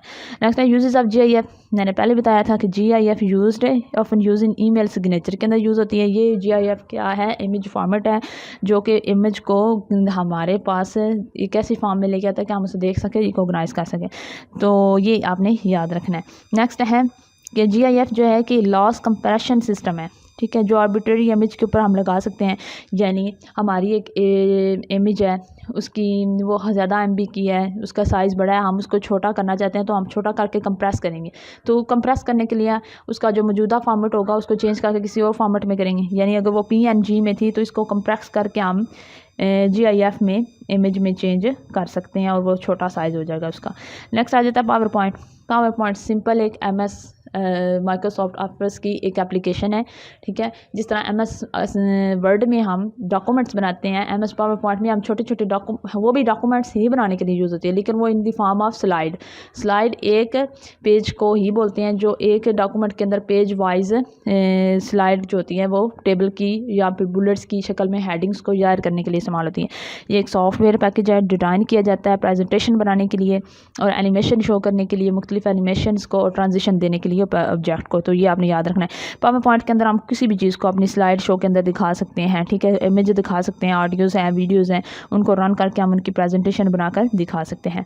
हेडर और फुटर क्या होते हैं, मैं हेडर और फुटर का मैंने पहले बताया था कि जो पेज के ऊपर स्टार्ट में हम कोई भी चीज़ हेडिंग या ऐड करते हैं वो हेडर होगा, और इस पेज के एंड पर जो हम चीज़ ऐड करते हैं वो फुटर होगा। वो किसी का नाम हो सकता है, किसी कंपनी का या ऑनर का नाम हो सकता है, या कोई भी डेट हो सकती है। नेक्स्ट है बाउंड्री वैल्यू एनालिसिस क्या होती है, ठीक है। ये बाउंड्री वैल्यू एनालिसिस एक ऐसी एनालिसिस करने की, तजिया करने की तकनीक है जो ब्लैक बॉक्स टेक्स्टिंग में यूज़ होती है, ताकि हमें पता चल सके कि इनपुट की जो डोमेन है जो हम किसी भी सॉफ्टवेयर के अंदर डाल रहे हैं उसके अंदर कोई एरर्स जो हैं वो मुख्तलिफ साइट पे, मुख्तलिफ पॉइंट पे या मुख्तलिफ बाउंड्री पे कौन कौन से हो रहे हैं, वो एरर्स देखने के लिए, उनको दूर करने के लिए, और वो एरर्स की लिमिट क्या है, किस एरिया तक वो एरर या खराबियाँ फैली हुई हैं, वो लिमिट मालूम करने के लिए भी इस्तेमाल किया जाता है। तो यहाँ पे इसमें आपको नहीं यही रखना है। बीटा टेस्टिंग क्या होती है, बीटा टेस्टिंग है वो है कि जिसमें primary vision of software is given to a segment of the intended audience with the goal of learning how the software program performs in real life situation, ठीक है। अब बीटा टेस्टिंग वो होती है, ये एक ओरिजिनल वर्जन को बोलते हैं। बीटा टेस्टिंग का मतलब है सबसे बेहतरीन और ओरिजिनल वर्जन किसी भी सॉफ्टवेयर का जो सबसे पहले दिया जाता है, ताकि हमें पता चल सके कि वो वाला अगर हकीकत में हम इस तरह का सॉफ्टवेयर बनाएं तो हमारी हकीकत में जो चीज़ें हैं, जो काम है, जो हमारी डेटा है उसको इंटरप्रेटर कर सकता है या नहीं कर सकता। तो ये पहले इस बीटा टेस्टिंग एक बनाया जाता है, बीटा टेस्टिंग पे बेस पे फिर हम सॉफ्टवेयर बनाते हैं जो हमारी मार्केट में आके रन होता है, चलता है, लोग इस्तेमाल करते हैं, ठीक है। बीटा टेस्टिंग क्या है, एक मॉडल है, ठीक है, जिसकी बेस पे हम उसको मद्देनज़र रखते हुए कि अगर हकीकत में ऐसा हो तो ये कितना काम करेगा। How many types of sort in MSSS, MS Excel में भी 2 टाइप की सॉर्ट थी और MS एक्सेस में भी वही 2 टाइप की सॉर्ट हैं, बेसिक सॉर्ट और कस्टम सॉर्ट। ये आपने याद रखना। मैंने बताया था पिछली वीडियोस में, सॉर्ट का मतलब होता है जो आपका डेटा इनपुट है जो लिखा हुआ है उसको आप अरेंजमेंट कर रहे हैं। यानी अगर इस कॉलम में MS वर्ड के एक्सेल के अंदर या SS के अंदर आपका डेटा लिखा हुआ है, ठीक है, उसको आप अरेंज करना चाहते हैं तो अरेंज करके आप क्या करेंगे, असेंडिंग या डिसेंडिंग ऑर्डर में उसको अरेंजमेंट कर लेंगे इस तरह करके, तो वो अरेंजमेंट को ही सॉर्ट बोलते हैं। Note the case in style ribbon. Ribbon के अंदर जो स्टाइल होता है उसका काम क्या होता है, रिबन जो स्टाइल है, जैसे MS वर्ड है, स्टाइल के अंदर हम क्या कर सकते हैं, जो फॉन्ट है, इस फॉन्ट का हम फॉन्ट कलर दे सकते हैं, फॉन्ट का जो है नाम जो है स्पेसिफिक फॉन्ट की जो नेम की है वो यूज़ कर सकते हैं। पैराग्राफ को हम स्पेस दे सकते हैं, पैराग्राफ की स्पेस कितनी रखनी चाहिए या सेंटेंस की स्पेस कितनी रखनी चाहिए, इन सब को स्टाइल बोलते हैं। जैसे आप इस क्वेश्चन के आंसर को ही देख लें, इस क्वेश्चन के आंसर में ये जो पहली लाइन है ये बोल्ड नहीं हुई हुई, ठीक है, लेकिन ये दूसरी लाइन जो है वो बोल्ड हुई हुई है, ये भी इसके स्टाइल में आते हैं। इस तरह ये जो क्वेश्चन लिखा हुआ है ये एक डिब्बे में लिखा हुआ है, ग्रीन डिब्बे में जो ग्रीन कलर दिया हुआ है, और इस कलर जो टेक्स्ट है क्वेश्चन है इसको ब्लैक कलर दिया हुआ है, ये भी इसके स्टाइल में आती है। नेक्स्ट है एंड ऑपरेटर। क्या होता है एंड ऑपरेटर जो है, इसको आपको पता होना चाहिए एंड ऑपरेटर क्या होता है। ये आप अपने आंसर जो है वो आपने जो है ना मोहम्मद इमरान के जो आपके हैंड आउट्स हैं उनके अंदर एंड ऑपरेटर उन्होंने बताया हुआ लॉजिक ऑपरेटर है, तो आपको इसका इस्तेमाल करना पता होना चाहिए कि इनपुट अगर दो एक जैसी हो तो आउटपुट क्या होगा, इनपुट अगर दोनों मुख्तलिफ हों तो आउटपुट क्या होगा, इसमें ये ऑपरेटर आपको याद होना चाहिए। नेक्स्ट है HTML एट्रीब्यूट्स। क्या होते हैं HTML एट्रीब्यूट्स? वो एट्रीब्यूट्स का मतलब है वो वाले स्टेप्स या वो वाले एलिमेंट जो HTML कोड या लैंग्वेज लिखते हुए हम इस्तेमाल करते हैं, उन एलिमेंट को HTML एट्रीब्यूट्स बोलते हैं। मसलन elements having attribute that provide additional information about the element, ठीक है, यानी HTML के अंदर जो बेसिक इस लैंग्वेज के जुज़ हैं या एलिमेंट है उनको ही HTML के एट्रीब्यूट्स बोलेंगे। जैसे ये जो सिंबल्स हैं, ये इक्वल साइन है, ये कॉमाज हैं, ये HTML के एट्रीब्यूट्स हैं। इनको इस्तेमाल करके हम कोई भी HTML इस तरह जो है वो कोड लिख सकते हैं किसी चीज़ को डिस्क्राइब करने के लिए। नेक्स्ट आ जाता है in computer which is attacked by first by virus and how can we secure computer from attacks. एक ऐसा कंप्यूटर जो ऑलरेडी जिस पे किसी भी वायरस का अटैक हो चुका है, इस तरह के कंप्यूटर को या फिर वैसे ही जनरली हम अपने कंप्यूटर को किस तरह फर्दर अटैक से बचा सकते हैं। तो इसके लिए क्या होगा, सबसे पहले तो हमें ये देखना होगा कि हमारे कंप्यूटर में जो वायरस ने अटैक किया है वो वायरस कौन सा है, और फिर उसके बाद हमने कुछ ऐसे सॉफ्टवेयर अपने कंप्यूटर में इंस्टॉल करने हैं जो एंटीवायरस हों, ठीक है, जो इस वायरस को रिमूव कर दे, ख़त्म कर दे। और मुस्तकबिल के लिए भी ऐसे सॉफ्टवेयर अपने कंप्यूटर में इंस्टॉल करके रखने हैं जो एंटीवायरस हों, वायरस आने लगे तो हमें फ़ौरन नोटिफिकेशन देके कि आपके फ़ोन लैपटॉप में या कंप्यूटर में कोई वायरस आ रहा है, जल्दी से इस पर काम करें और इसको रोक लें, ठीक है। नेक्स्ट है how can we secure computer from attacks. इसका भी वही है कि आपने अपने क्या करना है, कंप्यूटर के और अटैकर्स के दरमियान एक दीवार होती है, उसको हम बोलते हैं फायरवॉल। फायरवॉल बेसिकली एक कंप्यूटर के अंदर ही विंडो का सॉफ्टवेयर है। जब भी आप विंडो इंस्टॉल करते हैं, आप अपने कंप्यूटर की सेटिंग करते हैं, सिक्योरिटी सिस्टम में जाते हैं, वहाँ पर आपने क्या करना है, फायरवॉल को ऑन कर देना। फायरवॉल एक दीवार की तरह जब ऑन होगा तो ये आपके कंप्यूटर आपकी इंफॉर्मेशन, आपकी सिक्योरिटी करेगा इंफॉर्मेशन की, और बैरूनी अटैकर्स के दरमियान एक दीवार होगी। जब कोई भी वायरस या कोई भी चीज़ अटैक करेगी तो फायरवॉल उसको आपके कंप्यूटर के ऊपर अटैक करने नहीं देगी। तो फायरवॉल अगर ऑफ हो तो कोई भी चीज़ आपके कंप्यूटर के ऊपर अटैक कर सकती है। तो एंटीवायरस सॉफ्टवेयर इंस्टॉल करने चाहिए और साथ में आप लोगों ने फायरवॉल जो है उसको भी ऑन करना है अपनी विंडो के ऑप्शन में जाके। What are the constant and write its type. Constant क्या होता है? कांस्टेंट वो होता है असल में वो वेरिएबल है जो कांस्टेंट हो जाता है और चेंज नहीं होता। वेरिएबल वो चीज़ होती है जो चेंजेबल होती है, लेकिन जब एक चेंजेबल चीज़ एक परमानेंट हालत हासिल कर लेती है और वहीं पे रुक जाती है तो वो कांस्टेंट हो जाती है, ना उसमें कमी आ रही होती है ना ज़्यादा। तो जब उसमें कमी बेशी ना हो रही हो तो उसे कहते हैं कि वो वेरिएबल जो कांस्टेंट हो जाए, चेंज ना हो, उसको हम कांस्टेंट बोलते हैं। The value of the constant remain same throughout the execution of program. Program के अंदर जो वैल्यू है उस कांस्टेंट की कांस्टेंट ही रहेगी। 3 वैल्यू थी तो 3 ही रहेगी, 2 या 1 नहीं होगी, तो फिक्स हो जाती है वैल्यू। इन फिक्स वैल्यू को, जो फिक्स्ड वैल्यूज़ वहाँ पर उस कांस्टेंट के अंदर शो होती हैं, उन फिक्स्ड वैल्यू को लिटरल बोलते हैं, और इन्हीं वैल्यूज़ को जब कांस्टेंट हो जाए तो हम कांस्टेंट कहते हैं।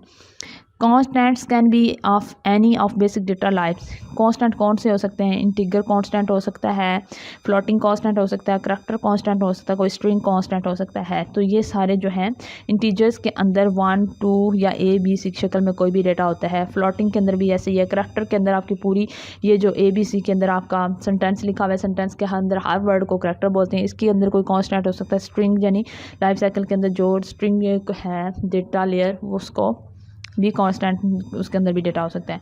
What is drop cap in MS word? MS word के अंदर ड्रॉप कैप क्या होती है? याद रखिएगा, कोई भी पैराग्राफ आप लिखते हैं MS वर्ड के अंदर, ठीक है, आपने क्या करना है, आपने पैराग्राफ शुरू किया है तो पहला लफ्ज़ उसका इतना बड़ा होगा कि बाकी लफ्ज़ छोटे होंगे। जैसे PA, अब मैं ये लफ्ज़ आगे लिख रही हूँ पाकिस्तान, ठीक है, इसका ये जो पहला लफ्ज़ होगा ये बहुत बड़ा होगा। इसका पहला लफ्ज़ पैराग्राफ का हम बड़ा कर देंगे, हाईलाइट कर देंगे, वो 3 लाइनों के बराबर होगा। बाकी दूसरी लाइन यहाँ से शुरू हो रही है पैराग्राफ की, तीसरी यहाँ से शुरू हो रही है और ये पहला लफ्ज़ बड़ा शो हो रहा है, इसको बोलते हैं ड्रॉप कैप।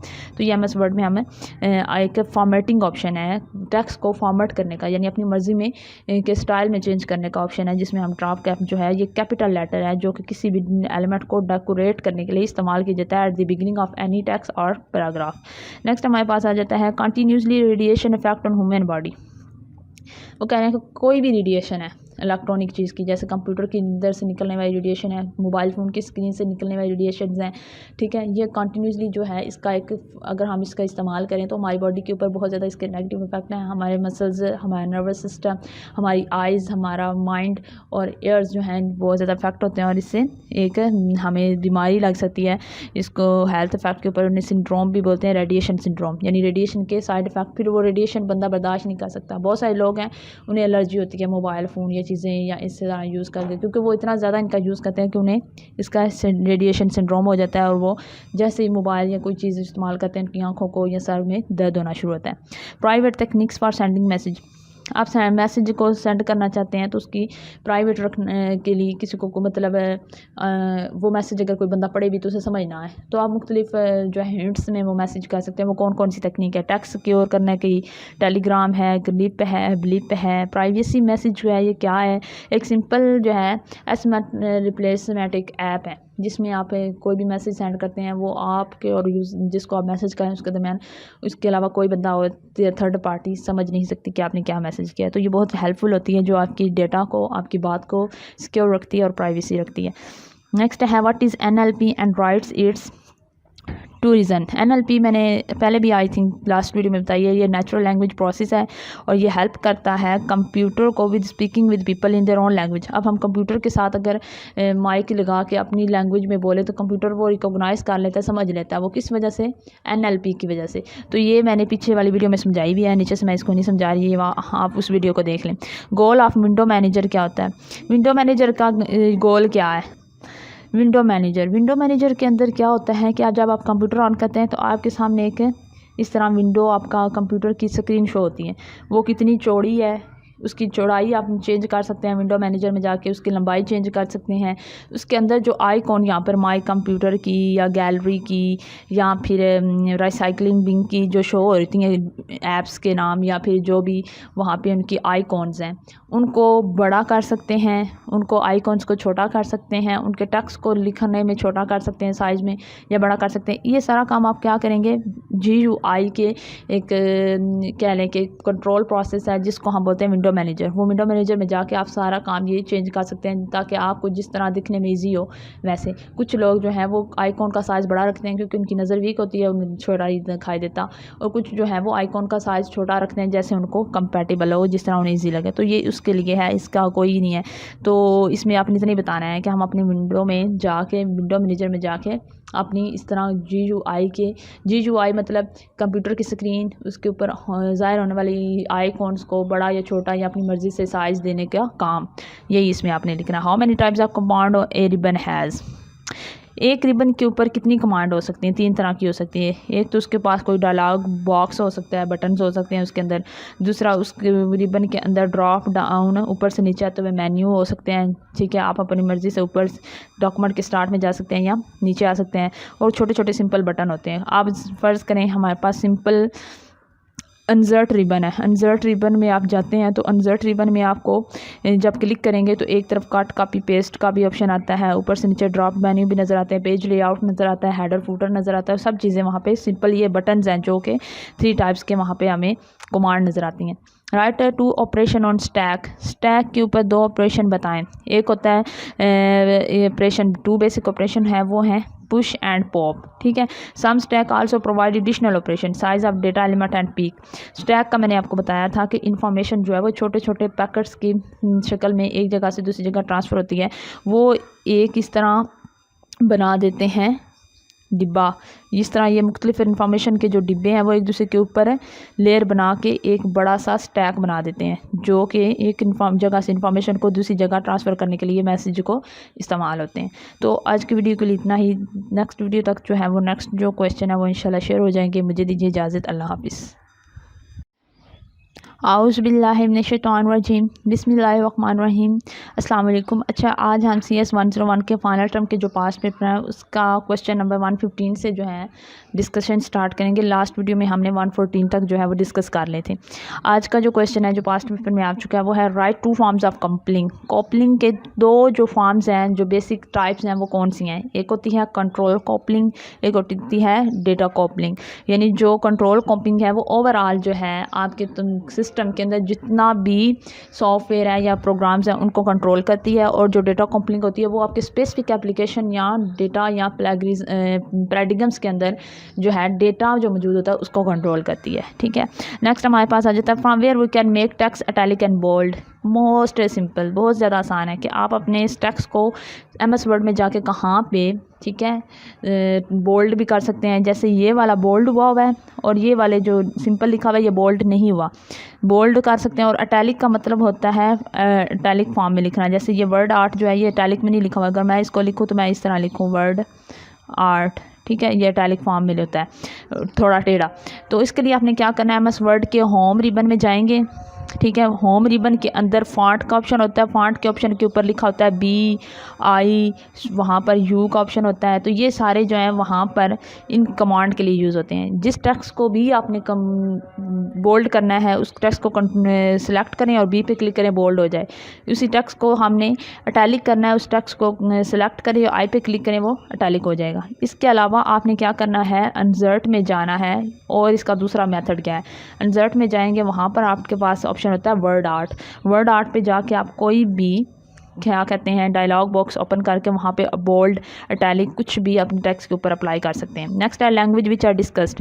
3 लैंग्वेज जो के डिस्कस की जाती हैं कंप्यूटर के अंदर, वो है कौन कौन सी हैं कंप्यूटर की लैंग्वेज होती हैं। एक तो प्रोग्राम, कंप्यूटर के प्रोग्राम को बनाने के लिए प्रोग्रामिंग लैंग्वेज, एक जावास्क्रिप्ट जो मुख्तलिफ जो सॉफ्टवेयर उनको क्या कहता है कोडिंग में लिखता है, एक HTML hyper text markup language जो कि software website page web development के पेज के बनाने में इस्तेमाल होती है। ये 3 लैंग्वेज हैं। इसके अलावा आप HTTP भी है वो भी लिख सकते हैं, ठीक है। C++ भी है। जो आपको लैंग्वेज याद है वो आप इसकी एग्जांपल में लिख सकते हैं। उन्होंने कोई भी 3 लैंग्वेज बोली हैं।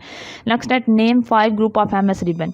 MS रिबन के ऊपर 5 ग्रुप कौन के हैं। ये MS का रिबन है, इसके ऊपर क्लिपबोर्ड ग्रुप होता है, फॉन्ट ग्रुप होता है, पैराग्राफ ग्रुप होता है, स्टाइल देने का ग्रुप होता है, एडिटिंग ग्रुप होता है। ये सारे होम ग्रुप के अंदर हैं।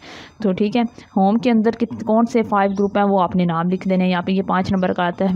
वेरिएबल क्या होता है, कंप्यूटर के अंदर हाई लेवल जो प्रोग्रामिंग लैंग्वेज होती है जो मुख्तलिफ डेटा का या लैंग्वेज की कोडिंग की जो लोकेशंस है वो मेन मेमोरी के अंदर बताती है और उसे मुख्तलिफ न्यूमेरिक एड्रेस में देती है। अब जो भी डेटा है वो आपको पता है बिट में सबसे छोटा जो डेटा को स्टोर करने का यूनिट है बिट में होता है, और बिट को ज़रिए जो डेटा स्टोर होता है वो एक मेमोरी में जाके ख़ास एड्रेस में स्टोर होता है, ठीक है। उस एड्रेस को हम न्यूमेरिक एड्रेस बोलते हैं। तो जो हाई लेवल लैंग्वेज है वो अपनी अंदर जितनी भी उसने डेटा स्टोर किया होता है उसको मेन मेमोरी में जाके मुख्तलिफ न्यूमेरिक फॉर्म में स्टोर करती है। तो यही डेटा जो मुख्तलिफ न्यूमेरिक फॉर्म में हो सकता है स्टोर, उसको हम वेरिएबल बोल रहे हैं क्योंकि वो चेंज हो सकता है, उसके अंदर हम अपनी तब्दीलियाँ कर सकते हैं। एडिटिंग ग्रुप लिस्ट कौन सी है, ये पहले भी हम पढ़ चुके हैं, फाइंड, रिप्लेस और सिलेक्ट है।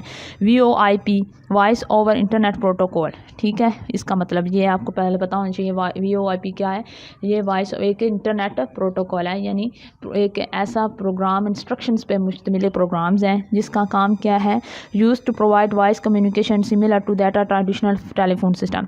एक तो टेलीफोन सिस्टम है जिसमें हम एक नंबर से कॉल मिला के दूसरे से बात कर सकते हैं, लेकिन ऑनलाइन बगैर किसी नंबर, बगैर किसी सिम के अगर हमने किसी से टॉक करनी हो, जैसे हम जूम मीटिंग में बात करते हैं तो उसमें हमारी एक बंदे की वॉइस दूसरे बंदे को वॉइस सुनाई दे रही हो। गूगल मीट पे आप कोई मीटिंग ज्वाइन करते हो, वहाँ पर मुख्तलिफ लोगों की वॉइस और जो है वीडियो एक दूसरे को शो हो रही होती है। वो वॉइस किस तरीके से जाती है कि उसके अंदर हमने एक प्रोटोकॉल लगाया था जो वॉइस ओवर इंटरनेट प्रोटोकॉल होता है, जो इंटरनेट के ऊपर मुख्तलिफ लोगों की वॉइस को एक जगह से दूसरी जगह ट्रांसफ़र करने के लिए इस्तेमाल होता है, ठीक है।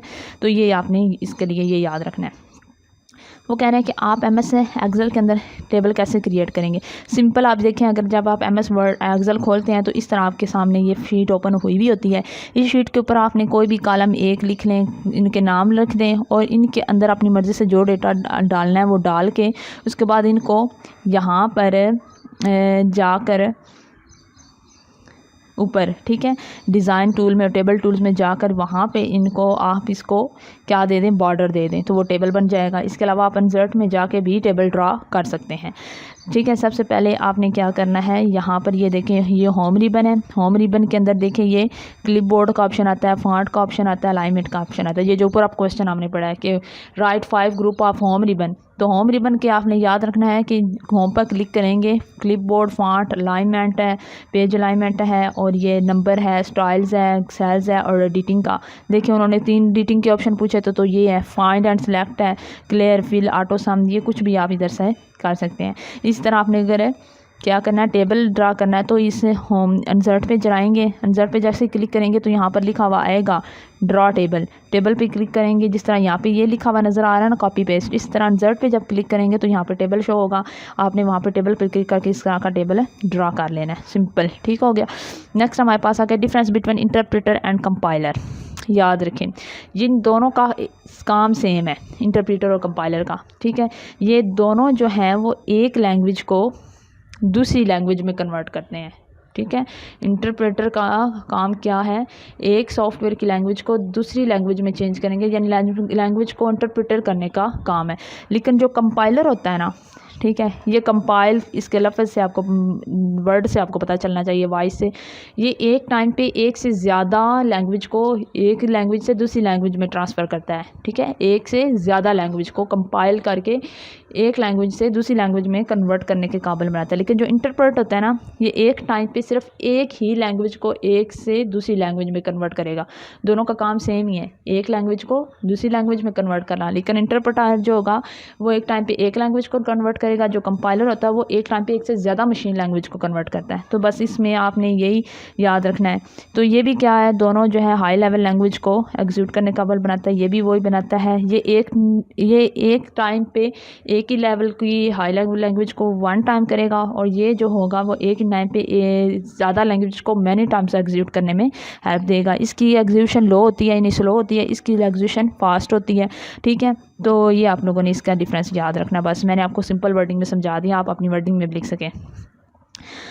जो कनाडा का लॉ है अबाउट ईमेल प्राइवेसी वो कौन सा है, यानी ईमेल को सेंड करने के जो प्राइवेसी एक्ट है वो कौन सा है कनाडा के अंदर। तो वो एक ECSL जो है कनाडा का जो है ईमेल से सेंडिंग जो है लॉ, ये एक एंटी स्पैम लॉ है, जिसमें उन्होंने क्या कहा है, तमाम इलेक्ट्रॉनिक जो मैसेज है जैसे ईमेल भी या टेक्स्ट भी, उनको क्या करना चाहिए, कमर्शियली एक्टिविटी के साथ कनेक्ट करना चाहिए। Its key pictures require Canadian and global organisation and send commercial electronic message.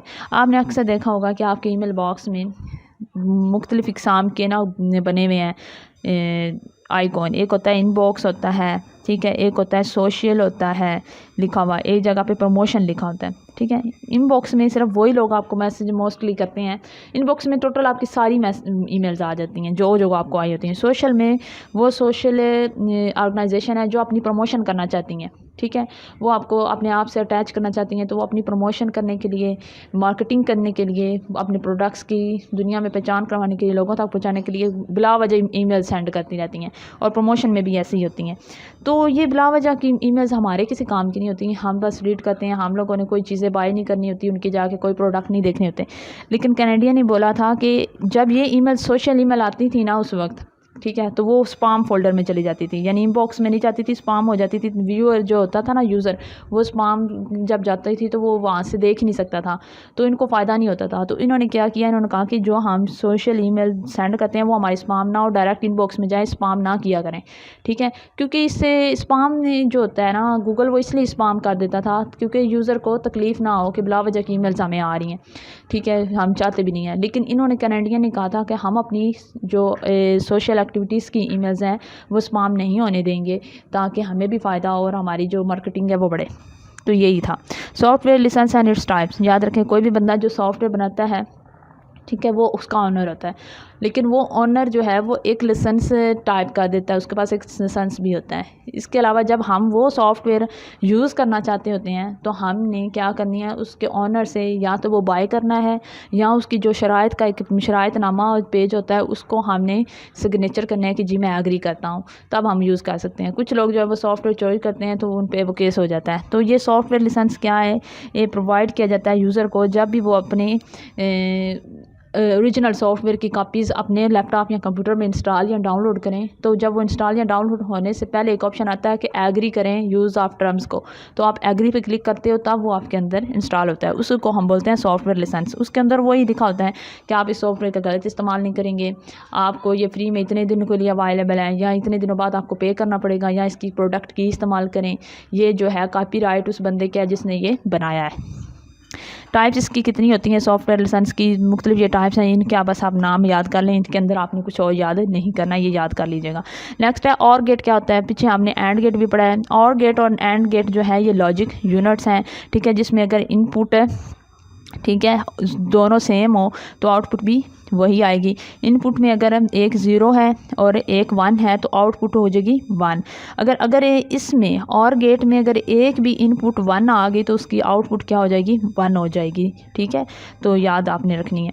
Next है पोस्ट टेस्ट लूप। क्या होती है, एक प्री टेस्ट लूप होती है, एक प्रो टेस्ट लूप होती है। पोस्ट टेस्ट जो लूप होती है वो टेस्ट के बाद जो लूप पैदा होती है वो है, और प्री टेस्ट जो होती है वो टेस्ट से पहले होती है। पोस्ट टेस्ट जो है ये एक रिपीट लूप से स्ट्रक्चर होती है, जो कि test since the test for termination is performed after the body is execute. जब हमारा जो डेटा है जिसको हमें चाहिए वो रन हो जाता है, उसके बाद ये लूप पैदा होती है, तो इसको हम पोस्ट टेस्ट लूप कहते हैं। तो इसके लिए क्या होता है, सबसे पहले बॉडी का मतलब कोई भी टेक्स्ट है, ठीक है, हमारे पास कोई भी डेटा है, वो जब कंडीशन हम उसके ऊपर अप्लाई करते हैं तो वो टेस्ट जो होता है या तो वो राइट होगी, इफ़ राइट या रॉन्ग, कि ये वाली इसके ऊपर ये टेक्स्ट ठीक है या गलत। ये एग्जीक्यूट होने के बाद जो है वो हमें पोस्ट टेस्ट लूप जो है मिलती है। नेक्स्ट है how to replace a delete text in MS word. बहुत ही सिंपल है। सबसे पहले हमने क्या करना है कि सबसे पहले हमने वो वाला टेक्स्ट जो होगा डॉक्यूमेंट के अंदर, जो कोई भी टेक्स्ट लिखा हुआ है, इसको मैं डिलीट करना चाहता हूँ, इसको मैं सिलेक्ट करूँगी इस टेक्स्ट को, और डिलीट पे जाके इसको डिलीट कर दूँगी। लेकिन उसकी जगह अगर मैंने कोई और लिखना है, ठीक है, अगर मैं जहाँ पे चाहती हूँ कि मैं इस लाइन की जगह कोई और लाइन लिखूँ, तो मैं क्या करूँगी, इस लाइन को सिलेक्ट करूँगी और Ctrl+S कर दूँगी। ठीक है, Ctrl+X प्रेस करूँगी तो ये कट भी हो जाएगा। लेकिन इसकी जगह मैं इसी वर्ड को किसी और जगह भी जाके पेस्ट कर सकती हूँ, लेकिन इसकी जगह मैं कोई और लफ्ज़ भी लिख सकती हूँ। तो इससे कहते हैं कट एंड रिप्लेस या डिलीट एंड रिप्लेस। यानी यहाँ से मैंने इसको डिलीट भी किया और अपनी मर्ज़ी से कोई और वर्ड भी यहाँ के लिख दिया। मसलन मैंने एक डॉक्यूमेंट से कोई एक लाइन ये कॉपी की थी, अब मैंने ये लाइन किसी दूसरे डॉक्यूमेंट में आके पेस्ट करनी है यहाँ पर, तो मैं क्या करूँगी, इस लाइन को ये सिलेक्ट करूँगी और इस Ctrl+V कर दूँगी, तो ये जो मैंने कॉपी किया हुआ था वो इसकी जगह पेस्ट हो जाएगा और ये डिलीट हो जाएगा। इसको ही कहते हैं डिलीट बाय रिप्लेस टेक्स्ट। ठीक है, इसके लिए हम क्या कर सकते हैं, ये सिंपल मैंने कमांड बताई थी। इसके अलावा आप MS वर्ड में होम पे जाएंगे, ऊपर लिखा हुआ होम पे क्लिक करें तो नीचे replace and cut copy paste का ऑप्शन आता है, वहाँ से आप इसको कट कॉपी पेस्ट कर सकते हैं। एक्सटर्नल डेटा टैब जो है ये क्या है, एक्सटर्नल डेटा टैब का मतलब यही है कि जो बाय वर्ड डेटा है उसको हम किसी स्पेसिफिक कमांड के ज़रिए अपने डॉक्यूमेंट में ला सके, उसमें हम क्या कर सकते हैं, डेटा इंपोर्ट कर सकते हैं, एक्सपोर्ट कर सकते हैं, कलेक्ट भी कर सकते हैं और डेटा शेयर भी कर सकते हैं मुख्तलिफ डेटा बेसिस के दरमियान एक डॉक्यूमेंट से दूसरी डॉक्यूमेंट की तरफ। नेक्स्ट आ जाता है text box in MS word क्या है। सिंपल, आपको पता होना चाहिए। आपने क्या करना है, MS वर्ड ओपन करना है, पेज उसका एक न्यू पेज पे जाएंगे, उसके बाद आपने इंसर्ट वाले ऑप्शन पे जाना है, इंसर्ट पे क्लिक करेंगे, वहाँ पे ही एक टेक्स्ट बॉक्स इस तरह बना होता है, उसके अंदर ए लिखा होता है। इसके ऊपर आप क्लिक करेंगे तो आपका जो ये वाला डॉक्यूमेंट है उसके अंदर एक बॉक्स का बन जाएगा। उस बॉक्स के अंदर आप अपनी मर्ज़ी से कुछ भी टेक्स्ट लिख सकते हैं। तो इंसर्ट बॉक्स, टेक्स्ट बॉक्स भी आप इंसर्ट वाले रीजन में जाकर इंसर्ट कर सकते हैं। Right, 2 types of topology. Topology क्या है, there are 2 types of topology, star topology, bus topology. इधर उन्होंने 2 लिखी हुई हैं लेकिन ये टोटल 5 होती हैं। स्टार टोपोलॉजी भी होती है और नेटवर्क टोपोलॉजी, बहुत सारी टोपोलॉजी हैं, तो ये आपने याद कर लेनी है। इसकी सिर्फ कोई भी 2 एग्ज़ाम आपको होनी चाहिए। Draw truth table of and gates. Truth table क्या होता है कि वो ये बताता है कि अगर इनपुट 0 हो और इधर भी 0 हो तो आउटपुट 0 हो जाएगी। ठीक है, और गेट में हमने पढ़ा था अगर कोई भी 2 इनपुट में से एक इनपुट 1 हो जाएगी तो आउटपुट भी 1 होगी। लेकिन एंड पुट में वो कहता है, एंड गेट में कहता है कि अगर एक भी इनपुट 0 हुई ना दोनों इनपुट में से, ठीक है, तो आउटपुट उसकी 0 हो जाएगी। अब देखिए पहले में भी 0 है तो 0 आउटपुट होगी, दूसरे में 0 और 1 है तब भी आउटपुट 0 होगी, 1 और 0 है आउटपुट 0 होगी। अब 1 और 1 मल्टीप्लाई होकर क्या देने 1, तो इसमें 1 नहीं रहेगी। यानी एंड गेट में अगर 2 इनपुट्स हमारे पास जो दी गई हैं उनमें से एक भी इनपुट 0 हुई तो आउटपुट्स की 0 हो जाएगी। Which techniques is consider to be software development. कौन सी तकनीक्स हैं जो सॉफ्टवेयर डेवलपमेंट में हमें बनाते हुए कंसिडर यानी अडॉप्ट करनी चाहिए।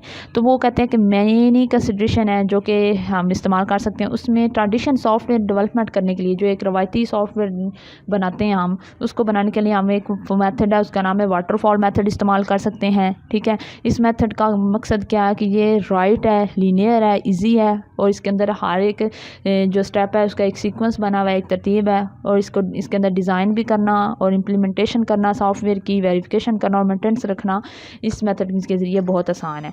नेक्स्ट है how many alignments MS word have, name them. अब MS वर्ड के अंदर जो टेक्स्ट है ये, इसको हम इधर राइट साइड पे लिख सकते हैं, सेंटर में भी लिख सकते हैं और लेफ़्ट साइड में भी, सॉरी ये लेफ़्ट साइड है, राइट साइड में भी लिख सकते हैं, लेफ़्ट साइड पे भी और यहाँ पे सेंटर में भी। तो कौन कौन सी अलाइनमेंट है, साइड साइड साइड है, फिर ये मिडल है, ऊपर टॉप है, ठीक है, बॉटम है और इसके अलावा ग्राफिंग है, यानी इसके अंदर हम कोई भी पिक्चर भी ऐड कर सकते हैं। नेक्स्ट है राइट 3 इलेक्ट्रॉनिक थीव्स। 3 जो हैं ऑनलाइन ऐसे इलेक्ट्रॉनिक वे बताएं जिससे डेटा चोरी हो सके या हैक हो सके। कौन कौन सा है, पेमेंट कार्ड जो होते हैं, ठीक है, फाइनेंशियल पेमेंट कार्ड, उसको ऑनलाइन हैक किया जा सकता है। ईमेल और इंटरनेट के आपके ईमेल जो अकाउंट है उसको हैक किया जा सकता है या गूगल अकाउंट को हैक किया जा सकता है। आइडेंटिफाइड फ्रॉड, इसमें ये होता है कि कोई आपके पास ही बंदा आपका बैठा होता है जो आपको कंप्यूटर या लैपटॉप खोल के आपकी इन्फॉर्मेशन चोरी कर लेता है किसी भी तरीके से और आपको पता नहीं चलता। ये 3 आप लिख सकते हैं। इसके अलावा भी होते हैं जैसे किसी के यूट्यूब चैनल को हैक कर लिया जाए, किसी के व्हाट्सएप को हैक कर लिया जाए, ठीक है, और किसी के इंस्टाग्राम, ट्विटर, इस तरह की ये सारी जो है ये इलेक्ट्रॉनिक थीफ के अंदर आ जाती हैं। Right the name of secure version of HTTP। HTTP क्या है, हाइपर टेक्स्ट ट्रांसफ़र प्रोटोकॉल है, ठीक है, ये भी वेबसाइट जनरेट करने वाला एक प्रोटोकॉल है जैसे HTML है। इस तरह HTTP भी वेबसाइट के पेज और वेबसाइट बनाने की एक लैंग्वेज है जो इस्तेमाल किया जाता है, प्रोटोकॉल है, सॉरी। तो इसका जो सिक्योर फंक्शन जो है ना वर्जन, वो यही है। कोई भी बंदा वेबसाइट बनाए तो वो कोशिश यही करता है कि हम HTTP की बेस पे बनाएं क्योंकि ये ज़्यादा स्कोर होती है, इस पर जो हैकर है वो अटैक नहीं कर पाते। नेक्स्ट है कंट्रोल X और कंट्रोल V का फंक्शन क्या है। कंट्रोल X जो होता है ये चीज़ एक जगह से कट करके मैंने ये अगर इस सारे टेक्स्ट को यहाँ से कॉपी करना है और किसी और जगह लेके जाना है तो मैं क्या करूँगी, यहाँ से इस टेक्स्ट को कंट्रोल X से कॉपी करूँगी और किसी ये यहाँ से जब मैं कंट्रोल X से इसको सिलेक्ट करके कंट्रोल X करूँगी ये यहाँ से कट हो जाएगा, लेकिन कहीं और जब किसी जगह पे जाके कंट्रोल V करूँगी तो ये वहाँ पे जाके पेस्ट हो जाएगा। तो कंट्रोल V का काम सिर्फ पेस्ट करना होता है लेकिन कंट्रोल X का काम कट और पेस्ट होता है। नेक्स्ट है ड्रीमवेयर, मोस्ट इम्पोर्टेंट, ये 5 नंबर का आपको क्वेश्चन आएगा। ये आपका कंप्यूटर के जो आपके हैंडआउट्स हैं CS 101 के उसके सबसे लास्ट टॉपिक है ड्रीमवेयर। ड्रीमवेयर क्या है, ये एक पावरफुल एप्लीकेशन है, ठीक है। जे ड्रीमवेयर क्या कहता है, ये मोबाइल के एप्लीकेशंस बनाने के लिए इस्तेमाल होता है। कंप्यूटर की कोई भी एप्लीकेशन हो या मोबाइल की कोई भी ऐप हो, उसको बनाने के लिए ये एक सॉफ्टवेयर है या पावरफुल एप्लीकेशन है, जहाँ पर ड्रीमवेयर पे लोग जाके अपनी ये बनाते हैं। ठीक है, इसके ऊपर आप अपनी मर्ज़ी से कोई भी ऐप बना सकते हैं, वेबसाइट बना सकते हैं, जनरेट कर सकते हैं। तो इसके लिए आपने सब ये याद करना है। कोहेजन क्या है? कोहेजन जो है ये इंटरनल बाइंडिंग को या कोई भी वर्ड है सेंटेंस के अंदर उनको बाइंड करने के लिए, उनको आपस में रिलेट करने के लिए और एक प्रोग्राम को दूसरे प्रोग्राम की इंस्ट्रक्शन से कंपैरिजन करने के लिए इस्तेमाल किया जाता है। एक जो वीक कोहेजन होगी उसे लॉजिकल कोहेजन बोलते हैं, और जो स्ट्रॉन्ग कोहेजन होती है जो जल्दी हमें कंपैरिजन देख देती है कि ये अच्छा है ये वो अच्छा है, उसे हम फंक्शनल कोहेजन बोलते हैं। आगे है राइट शॉर्टकट की टू सिलेक्ट टेक्स्ट। बहुत सारी शॉर्टकट की आपके अंदर हैं। आपने कट की शॉर्टकट की याद रखनी है, कॉपी की याद रखनी है कंट्रोल सी, बोल्ड की है कंट्रोल बी, अटैलिक करने के लिए टेक्स्ट को कंट्रोल आई, अंडरलाइन करने के लिए कंट्रोल यू, और अंडो करने के लिए कंट्रोल जी, और रीडो करने के लिए कंट्रोल वाई। ये कुछ मेन हैं जो कि आपके पेपर में आ सकती हैं, आपने ये वाली याद रखनी है। सिलेक्ट टेक्स्ट करने के लिए कंट्रोल की याद प्रेस करेंगे, कंट्रोल ए से आप सारी जो भी आपका फुल डॉक्यूमेंट है उसको आप जो जो लिखा हुआ है वो सारा डॉक्यूमेंट के अंदर टेक्स्ट को कॉपी कर सकते हैं और स्पेसिफिक भी कर सकते हैं करना चाहें तो। MS Excel फार्मूला जो है for finding mean and finding lowest marks. इसका मतलब क्या है? मीन का मतलब होता है एवरेज, यानी अगर एक बच्चा है उसके इंग्लिश है, ठीक है, सब्जेक्ट इंग्लिश है, उर्दू है, मैथ है, इसमें उसने 20, 30, 40 नंबर लिए हैं, इसका एवरेज मालूम करना हो, ठीक है, तो वो क्या होगा? उसका मीन कहलाएगा। एवरेज ही मीन को बोलते हैं। तो आपने यहाँ पे एवरेज लिख के आगे नंबर 1, नंबर 2, नंबर 3 लिख के एवरेज मालूम कर सकते हैं। लेकिन लोएस्ट मालूम करना हो तो लोएस्ट करने के लिए भी आपने ऐसे ही करना है। लोएस्ट में आपने तमाम नंबर्स को जो है इसमें से देखना है कि किस सब्जेक्ट में सबसे उसके लो नंबर आए, तो वो इंग्लिश में आए हैं, तो ये भी इसका फार्मूला आपने लोएस्ट का लगाना है। ठीक है, तो सिंपल एवरेज मालूम करने का वही फार्मूला है। ठीक है, तमाम नंबर्स जितने उसने लिए हैं टोटल नंबर्स वो ऊपर लिखें और जितने बुक्स के सब्जेक्ट की तादाद है वो नीचे लिखें, उसका मीन निकल आएगा। नेक्स्ट आ जाता है तो मिनिमम। ठीक है, एवरेज निकालने के लिए, मीन निकालने के लिए यहाँ पर आप एवरेज का फार्मूला लगाएंगे और लोएस्ट मालूम करने के लिए आप मिनिमम का फार्मूला लगाएंगे। इन सब में से मिनिमम किसकी वैल्यू? बहुत आसान है।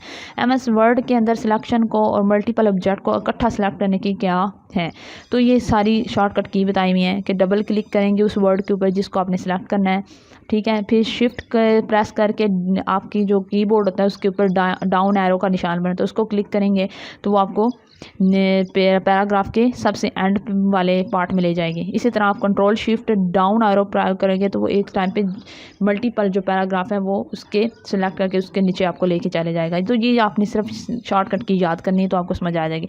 नेक्स्ट है how we add table which ribbon allows. किसी भी टेबल को हमने ऐड करना हो MS Excel में, MS वर्ड में, MS पावर पॉइंट में, तो हमने क्या करना है? होम रिबन के साथ हमारे पास होता है इंसर्ट रिबन। इंसर्ट रिबन में जाकर हमने टेबल इंसर्ट कर सकते हैं। इसके अलावा इंसर्ट रिबन में हम पिक्चर भी इंसर्ट कर सकते हैं, शेप भी इंसर्ट कर सकते हैं और वाटर मार्क भी इंसर्ट कर सकते हैं। ये चीज़ें आप लोगों ने याद रखनी है। पर्पस ऑफ CPU का पर्पस क्या है? तो ये प्रोसेस करता है ओवरऑल जो आपके कंप्यूटर के अंदर डेटा है, हार्डवेयर सॉफ्टवेयर के अंदर, उसके डेटा को प्रोसेस करता है। CPU ये है कि इसके दो पार्ट होते हैं, अर्थमेटिक लॉजिक यूनिट ALU, उसको आगे दो में AL और LU में चेंज किया गया है, तो ये आपने याद रखना है। CPU एक मेन जो है प्रोसेसिंग डेटा जो है और कैलकुलेट करने का, डेटा सॉर्ट करने का, सर्च करने का, इसके अंदर सारा काम होता है। इसके अंदर ही सारी इमेज चेक होती हैं, हम काम करते हैं, ये कंप्यूटर का एक मेन पार्ट है। बेंचमार्क टेस्टिंग क्या होती है? बेंचमार्क टेस्टिंग सबसे पहले जो कंप्यूटर का टेस्ट था, कंप्यूटर बनाया गया था, जो फाउंडर ऑफ कंप्यूटर का जो बाप है वो आपको पता होना चाहिए, एक बंदा है उसका नाम है टर्निंग। ठीक है, टर्निंग ने एक सॉफ्टवेयर बनाया था, वो IT का स्टूडेंट था, उसने अपना एक IT के स्टूडेंट को एक प्रोजेक्ट मिला टर्निंग को, उसने एक टेस्ट दिया। उस टेस्ट को अभी तक वो बहुत मशहूर टेस्ट है, उसका नाम था टर्निंग टेस्ट। टर्निंग टेस्ट के अंदर उसने एक बहुत बड़ी जो है progress the in the field of artificial intelligence. उसने जो वो सॉफ्टवेयर डेवलप किया था कंप्यूटर नुमा, वो बहुत ही बाद में काम आया कंप्यूटर की डेवलपमेंट में। तो उसके अंदर उसने एक सॉफ्टवेयर जो दिया था उसका बेंचमार्क नाम था, उसने वो दिया था। तो अलन ट्यूरिंग जो है वो फादर ऑफ कंप्यूटर साइंस कहलाया जाता है। इसने सबसे पहला ये एक स्टूडेंट था जिसने स्टूडेंट लाइफ में ही अपना टर्निंग टेस्ट दिया था और जिसमें इसने आर्टिफिशियल इंटेलिजेंस की बेस पे का कंप्यूटर बनाया था। ठीक है, नेक्स्ट हमारे पास आता है कंप्यूटर सिक्योरिटी क्या होती है। कंप्यूटर सिक्योरिटी में मुख्तलिफ प्रोटेक्शन है, जैसे आपकी फायरवॉल ऑन होना चाहिए कंप्यूटर का, आपके हार्ड और सॉफ्टवेयर और आपकी इंफॉर्मेशन वाले जो प्रोजेक्ट हैं उनके ऊपर आपने लगा के रखने हैं, पासवर्ड है, और किसी भी ऑपरेटर्स को नेटवर्क का, आपके नेटवर्क पे सॉफ्टवेयर को और कंट्रोलिंग जो भी आपकी यूनिट है कंप्यूटर के अंदर उसके पास किसी भी को भी एक्सेस नहीं होनी चाहिए। तो अगर आप कोई भी ये सारी सिक्योरिटी किसने पैदा किया, हमारे साइबर सिक्योरिटी अदारों ने। उन्होंने हमें पासवर्ड बनाना सिखाया है, ठीक है, उन्होंने फायरवॉल डेवलप किया है, इस तरह के सॉफ्टवेयर बनाए हैं, एंटी वायरस सॉफ्टवेयर बनाए हैं जो कि हमारी प्रोटेक्शन करते हैं हमारे कंप्यूटर की। What are the concern of computer science. Computer science के साथ कौन से इशू हैं, अभी कंप्यूटर साइंस में कौन सी न्यू चीज़ें आनी चाहिए, इसकी कॉन्फिडेंशली होनी चाहिए। ठीक है, यानी इसके ऊपर जो हम लोग यूज़र हैं, हम लोग बहुत ज़्यादा इंटरनेट पर जो है डिले कर रहे हैं, लेकिन हम इस पर एतबार भी नहीं है। अब इनको इतना अच्छा काम करने चाहिए कंप्यूटर को कि हम इसके यूज़र इस पर एतबार कर सके, कॉन्फिडेंशियल हो। इंटीग्रिटी का मतलब यह है कि कंप्यूटर की जो दुनिया में इंटरनेट है उसको जो यूज़र हैं उसके जो डेटा है, मैं अब जो गूगल यूज़ करती हूँ, जो मैं वेबसाइट ब्राउज़ करती हूँ वो मेरा डेटा है जो मैंने ब्राउज़ की, वो मेरी सिक्योरिटी है, मेरी प्राइवेसी है, किसी को और ना पता चले, तो इसे बोलते हैं इंटीग्रिटी। ठीक है, यानी जो होगा ऑथराइज्ड यूज़र ही अपनी जो एक्टिविटी है वो जान सकता है, कोई और ना जाने, क्योंकि गूगल को तो पता होता है हम क्या क्या कर रहे हैं, इंटरनेट को पता होता है, उसके पास हमारी एक्टिविटी स्टोर होती है, लेकिन वो हमारी क्या है किसी से शेयर नहीं करता कि ये बंदा गूगल पे ये सर्च कर रहा है या ये चीज़ें देख रहा है या वो कर रहा है। तो ये हमारी इंटीग्रिटी है। अवेलेबिलिटी यानी कंप्यूटर के ऊपर या इंटरनेट के ऊपर जो भी चीज़ है वो हमें अवेलेबल हो हमारी आसानी के लिए, ये भी इनका कंप्यूटर सिक्योरिटी के अंदर आता है। अथेंटिकेशन का मतलब ये होता है कि हम ऑनलाइन कोई भी चीज़ें अपनी किसी दूसरे से शेयर कर रहे हैं, किसी दूसरे पर्सन से, वो उस पर्सन और मेरे के दरमियान में थर्ड पार्टी तो इंटरनेट ही होता है जिसे जो जानता है कि कौन सी चीज़ सेंड कर रहे हैं, लेकिन अथेंटिकेशन ये होती है कि वो इंटरनेट क्या करेगा, उस बंदे और मेरे बंदे के दरमियान ही मेरा मैसेज रखेगा, किसी और को ट्रांसफ़र नहीं करेगा। तो ये हमारी सिक्योरिटी है कंप्यूटर साइंस से रिलेटेड, जो उन्हें हमारी इन चीज़ों का ख्याल रखना चाहिए। नेक्स्ट है मल्टी प्रोग्रामिंग क्या होता है। मल्टी प्रोग्रामिंग यानी एक टाइम पे मुख्तलिफ प्रोग्रामिंग को एक जगह से दूसरी जगह इंटरप्रेट करना, ठीक है, एग्जीक्यूट करना, स्मॉल छोटे छोटे यानी थोड़े टाइम में ज़्यादा लैंग्वेज को इस्तेमाल करके करने वाला जो सॉफ्टवेयर होता है, जो कि मुख्तलिफ ज़्यादा यूज़र का थोड़े टाइम पे डेटा जो है वो प्रोग्रामिंग के ज़रिए इंटरप्रेट कर लेता है। और ये जो कंपाइलर था ये भी मल्टी प्रोग्रामिंग एक सॉफ्टवेयर है, जो मैंने बताया था कि एक टाइम पे मुख्तलिफ एक से ज़्यादा लैंग्वेज को एक लैंग्वेज से दूसरी लैंग्वेज में चेंज करता है। नेक्स्ट है enlist 2 ways to add values to cell D10 and D3। ये तो अगर आपको फार्मूला होगा तो आप वहाँ पर ये क्वेश्चन समझ जाएंगे जब आपने फार्मूलाज की लगाने की MS एक्सेल में प्रैक्टिस कर लेनी है। तो वो कह रहे हैं कि 2 तरीके बताएं जो कि सेल नंबर C10 में और D3 में वैल्यूज़ को डालने के लिए इस्तेमाल करते हैं। तो एक तो हम फार्मूला के ज़रिए जो हमारे पास C10 है, यहाँ पर मसलन ये वाली C है और यहाँ पे रो 10 है, तो इस C10 के अंदर ये टेबल जो है सेल बन रहा है। इस सेल के अंदर वैल्यू को पुट करने का एक तरीका तो ये हम फार्मूला लगा के इसके अंदर लगा सकते हैं सम का, और इसका लिए उन्होंने बताया हुआ है कि आपने किस तरह उसके अंदर जाके लगाना है फार्मूला। बस यही था आपकी फाइनल टर्म के अंदर अभी तक जितने भी क्वेश्चन आए वो रिपीट हुए हैं, वो आपको अच्छे से समझा दिए हैं। बाकी यही है कि आप MS एक्सेल, वर्ड और पावर पॉइंट का एक अच्छे से ट्यूटोरियल देख लें। MS एक्सेल के फार्मूलाज का लाजमी ट्यूटोरियल देखिए और MS वर्ड के जो इंसर्ट और होम रिबन है उसको अच्छे से कर लें, तो आपका इंशाल्लाह 80% पेपर जो है वो यही 2 टॉपिक से कवर हो जाता है। तो मुझे दीजिए इजाज़त, अल्लाह हाफिज़।